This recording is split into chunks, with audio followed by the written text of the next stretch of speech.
3-4 জন বসেছিলাম, হঠাৎ করে দুজন অতর্কিতে এলেন। তাদের কারোর পরনে পুলিশের পোশাক ছিল না, জিন্স পরা, টি শার্ট পরা, এবং দুজন ফাইবারের স্টিক নিয়ে এলে। আমি বসেছিলাম, একজন আমার পাশে, একজন দাঁড়িয়েছিলেন।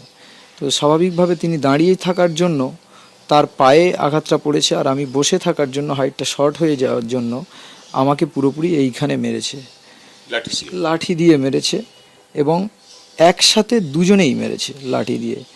আমি সেকেন্ডের মধ্যে পুরো ব্ল্যাক আউট হয়ে গিয়েছিলাম, কিছুই দেখতে পাচ্ছিলাম না। সাথে সাথে আমি বুঝলাম বড় ধরনের কিছু ইনজুরি হয়েছে, মাথা চেপে ধরে মাটিতে লুটিয়ে পড়লাম।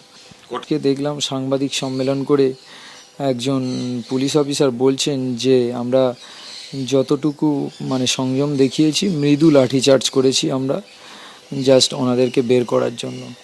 তো এই যদি মৃদু লাঠিচার্জের নমুনা হয়, তাহলে আসল লাঠিচার্জ করলে তাহলে কি পরিণতি হলে আপনারা আসল সেটাকে লাঠিচার্জ বলবেন?